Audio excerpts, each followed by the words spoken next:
Yo, what is up everybody? It is your favorite engineer, Drew, back with another video. And in this video, I'm going to be showing you how to sound like Vory in the song You Got It. So let's get into the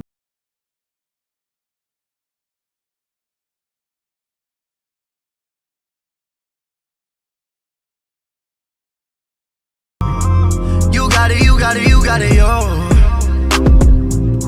Alright, so as always, what you guys just heard there is actually the paid version of this preset. Now, if you really want to support my channel and help me grow and keep bringing you more videos like this one right here, make sure you go to my website, check out everything I have to offer, whether it's vocal presets, mixing and mastering services, or custom vocal templates. Go to the link in the description, that'll take you to my website, or you can search drewchavis.com, and that'll give you all my presets available. But if you guys can't support me by buying one of my presets or one of my services, all I ask you guys to do is make sure you subscribe to this channel. That will keep you tuned in for all my future videos, and also leave a like on this video and comment down below what artist you want me to create next, what preset, what type of mixing video. But in this video, as the title says, I am going to bring you guys the free version of this preset. So let's get into the free version. That's what you guys all came here for. So as you can see right here, we got the Vory free preset, and we're gonna start it off with the classic Auto-Tune Pro.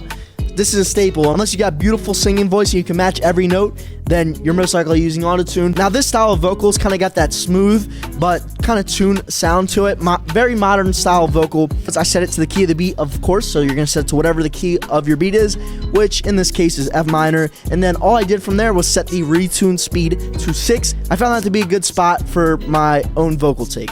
Alright, the next thing we're going to go into is our first EQ. Now, this is the Fruity Parametric EQ2, and this EQ is really to start cleaning up this vocal. We want to take out all that muddiness and get our vocal a little bit brighter. First off, we're going to start it with a high pass at 95 hertz. This is going to remove all that low end rumble. Alright, the next band we're going to go into is at 136 hertz. We're taking out 0.6 decibels there. Then here's where we're taking out some of that mud, as I said before. So at 237 hertz, we're taking out 5.3 decibels. This is that super muddiness. Especially, I recorded this vocal on the SM7B. I know you guys have been requesting me to make a lot of SM7B vocal chains, so I recorded on the SM7B. It gets a lot of that muddiness, super dark sounding mic, so we really need to clean this up. So that's why we're doing 5.3 decibels there. Then right next to it at 464 hertz, we're taking out 4.4 decibels there. Next thing we want to do is we want to take out a little bit of those upper mids, because it can get a little bit harsh in that upper mid section. And for this vocal, we really want to be able to boost top end without getting that harshness. So at 2,641 hertz,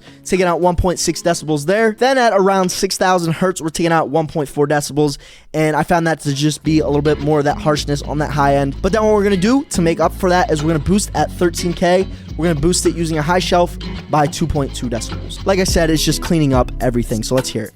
You did me worse than expected, should've listened to Alexis, so yeah.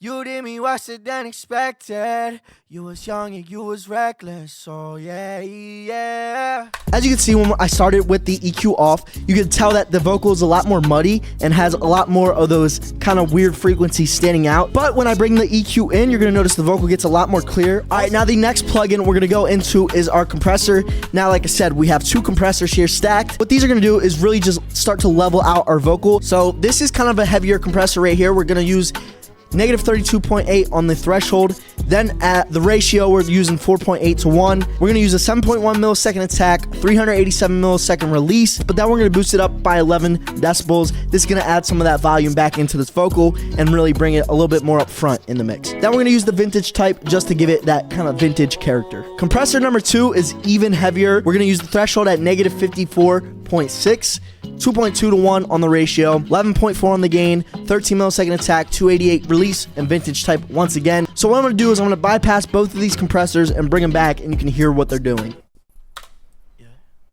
You did me worse than expected, should've listened to Alexis, so yeah. Then this is with. You did me worse than expected, should've listened to Alexis, so yeah. So as you can see, before the compressors, I'm kind of peaking at that -12, but what you're also going to notice is the vocals like all the way down here most of the time, but when I bring them in, I'm kind of sitting a lot closer to that -12 pretty much the whole time. Alright, next up, we're going to go with another EQ, and what you're going to see with this EQ is a little bit crazy. So first thing we're going to do is at 92 hertz, we're going to take out about 3.9 decibels. Next band at 180 hertz, we're taking out 4.1 decibels there. Then at 425 hertz, we're taking out 3 decibels there. And then at 744 hertz, we're taking out 5.5 decibels there. And then what we're gonna do is we're gonna boost at 1300 hertz. We're gonna boost it by 1.5 decibels. All right, next thing we got is the Fruity limiter. This is our final taming of the dynamics before we go into the time-based effects and get this vocal kind of that spacey vibe. So with this Fruity limiter, what I did was I boosted it by 11.6 decibels on the gain. So what you're gonna notice is the vocal is gonna get pretty loud. But then I'm gonna turn the limiter ceiling down to -4.8. And what that's gonna end up doing is it's gonna limit the vocal, not let it go above -4.8 decibels. So it's really just chopping it off. And I find when I use a limiter on my vocals, especially with the stock plugins, like I said, it's kind of hard to tame those dynamics. It really helps me sit this vocal right in that pocket that I want. All right, now for the important part of the vocals. This is the important part, the time-based effect. So what we're gonna do is we're gonna start off with a Fruity Reverb 2.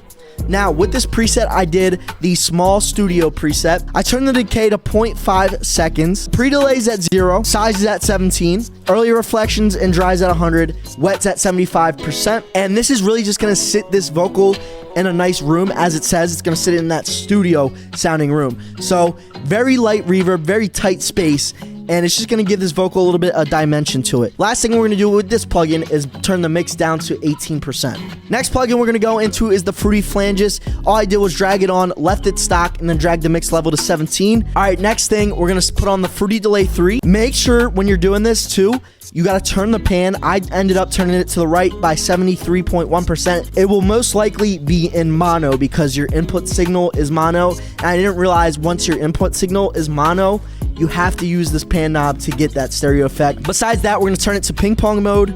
Then we're just gonna turn the wet level to 20.6 there. And then we're gonna go over here to this knob again and turn the mix level down to 9%. And this is just gonna add a little bit of that delay in between the vocals. Then the final plugin is gonna be the Fruity Reverb 2 again. This time we're gonna use the large hall preset, I believe. Then we're gonna turn the decay up to 6.5 seconds because I really wanted this thing to, you know, be pretty long. I want it to be super spacey. We're gonna turn the high cut up to 11.2K, size at 40, pre-delay is at 46, and then we're gonna turn the wet at 100, early reflections at 100, and then the wet's gonna be at 91%. But then we're gonna go over here again and turn the mix level down to 18%. So what I'm gonna do is I'm gonna bypass all of these time-based effects back and forth, and then you're gonna hear kind of what each one of them is doing and how it adds that space into the vocal. You did me worse than expected. Should've listened to Alexis. So yeah. And then this is with. Yeah. You did me worse than expected. Should've listened to Alexis. So yeah. So as you can see, when I bring in those time-based effects, it really gives that vocal the vibe we're going for, and also puts the vocal in the same space as the beat. Now what I'm gonna do is I'm gonna bypass the chain back and forth. You're gonna see what my raw vocal sounds like. Yes, even without auto-tune. Make sure you're prepared to hear my raw vocals. I'm not the best singer. And if you are still watching at this point of the video and you are interested in copying the paid version, use code Vory for 20% off of the preset right now. So if you're watching, use code Vory, but let's hear what the free preset.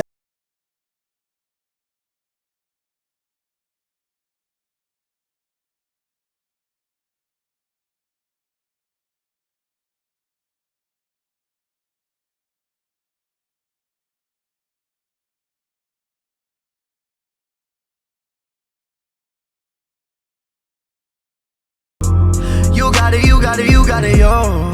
Alright, so there it is. That is the Vory preset. Hopefully you guys enjoyed this video, and if you did, make sure you comment down below what artist you want me to recreate next, what type of mixing video you want me to recreate next, and shout out to all you guys who requested this preset. And also, if you're interested in the paid version, like I said earlier, any of my other presets that you see on my channel, you can get the paid version a little bit higher quality, now available for any DAW on my website, drewchavis.com. But once again, thank you guys so much for watching. If you haven't already, make sure you hit that like button, that subscribe button, and stay tuned for future videos.